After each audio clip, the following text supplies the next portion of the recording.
من گفتم. Ben dedim. من در رستوران هستم. Ben restorandayım. تو میتونی سالاد بخری؟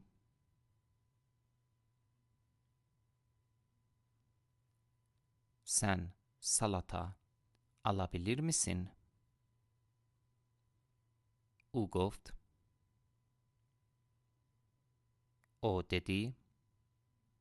امروز.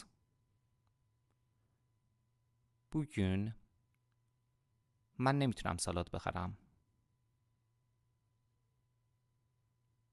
Ben salata alamam. ولی فردا. اما yarın. من میتونم سالاد بخرم. Ben salata alabilirim.